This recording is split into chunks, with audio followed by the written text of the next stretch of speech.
We ain't got no money, honey, but we got rain.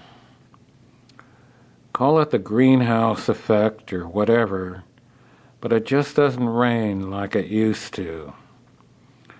I particularly remember the rains of the Depression era. There wasn't any money, but there was plenty of rain. It wouldn't rain just for a night or a day. It would rain for 7 days and 7 nights. And in Los Angeles, the storm drains weren't built to carry off that much water. And the rain came down thick and mean and steady, and you heard it banging against the roofs and into the ground. Waterfalls of it came down from the roofs. And there was hail, big rocks of ice, bombing, exploding, smashing into things. And the rain just wouldn't stop. And all the roofs leaked. Dishpans, cooking pans were placed all about. They dripped badly, had to be emptied again and again. The rain came up over the street curbings, across the lawns, climbed the steps and entered the houses. There were mops and bathroom towels, and the rain often came up through the toilets, bubbling, brown, crazy, whirling. And the old cars stood in the streets, cars that had problems starting on a sunny day. And the jobless men stood looking out the windows at the old machines dying like living things out there. The jobless men, failures in a failing time, were imprisoned in their houses with their wives and children and their pets. The pets refused to go out and left their waste in strange places. The jobless men went mad, confined with their once beautiful wives.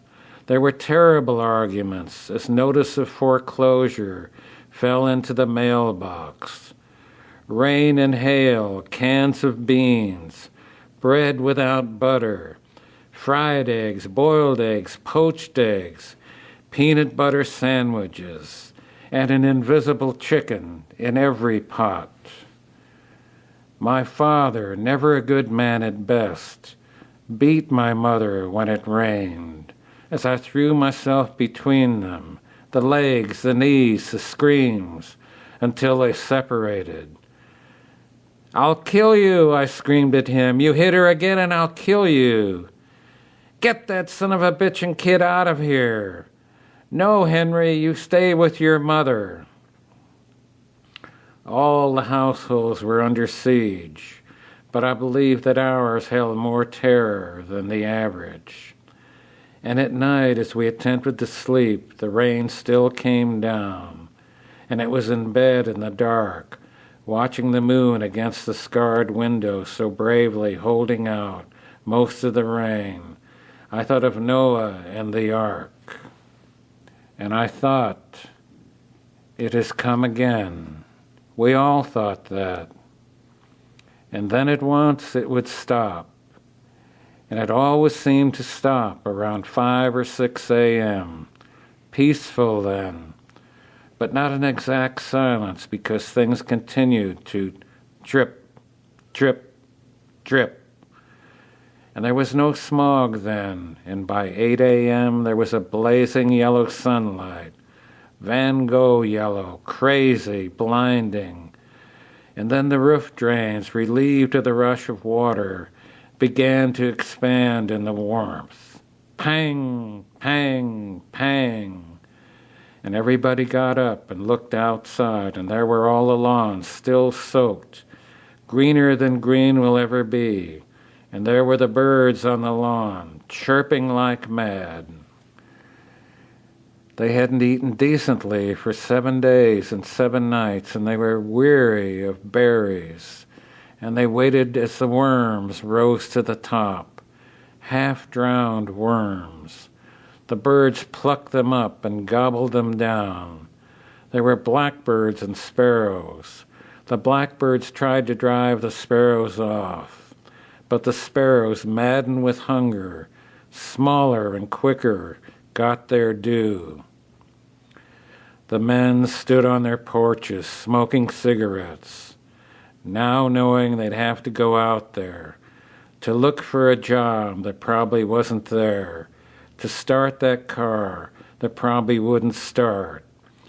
And the once beautiful wives stood in their bathrooms, combing their hair, applying makeup, trying to put the world back together again, trying to forget that awful sadness that gripped them, wondering what they would fix for breakfast. And on the radio we were told that school was now open, and soon there I was on the way to school, massive puddles in the street, and the sun like a new world, my parents back in that house. I arrived at my classroom on time. Mrs. Sorensen greeted us with, "We won't have our usual recess. The grounds are too wet." "Ah," most of the boys went. "But we're going to do something special at recess," she went on, "and it will be fun." Well, we all wondered what that would be.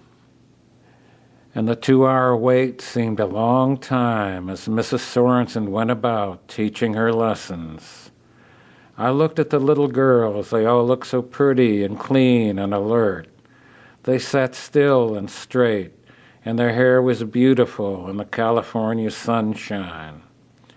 Then the recess bell rang, and we all waited for the fun.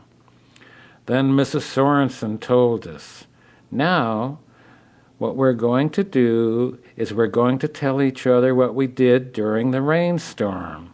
We'll begin in the front row and go right around. Now, Michael, you're first." Well, we all began to tell our stories. Michael began, and it went on, and soon we realized that we were all lying. Not exactly lying, but mostly lying. And some of the boys began to snicker, and some of the girls began to give them dirty looks. And Mrs. Sorensen said, "All right, I demand a modicum of silence here. I am interested in what you did during the rainstorm, even if you're not." So we had to tell our stories, and they were stories. One girl said when the rainbow first came, she saw God's face at the end of it. Only she didn't say which end. One boy said he stuck his fishing pole out the window and caught a little fish and fed it to his cat. Almost everybody told a lie. The truth was just too awful and embarrassing to tell. Then the bell rang and recess was over. "Thank you," said Mrs. Sorensen. "That was very nice. And tomorrow the grounds will be dry and we will put them to use again." Most of the boys cheered, and the little girls sat very straight and still, looking so pretty and clean and alert, their hair beautiful, in a sunshine the world might never see again.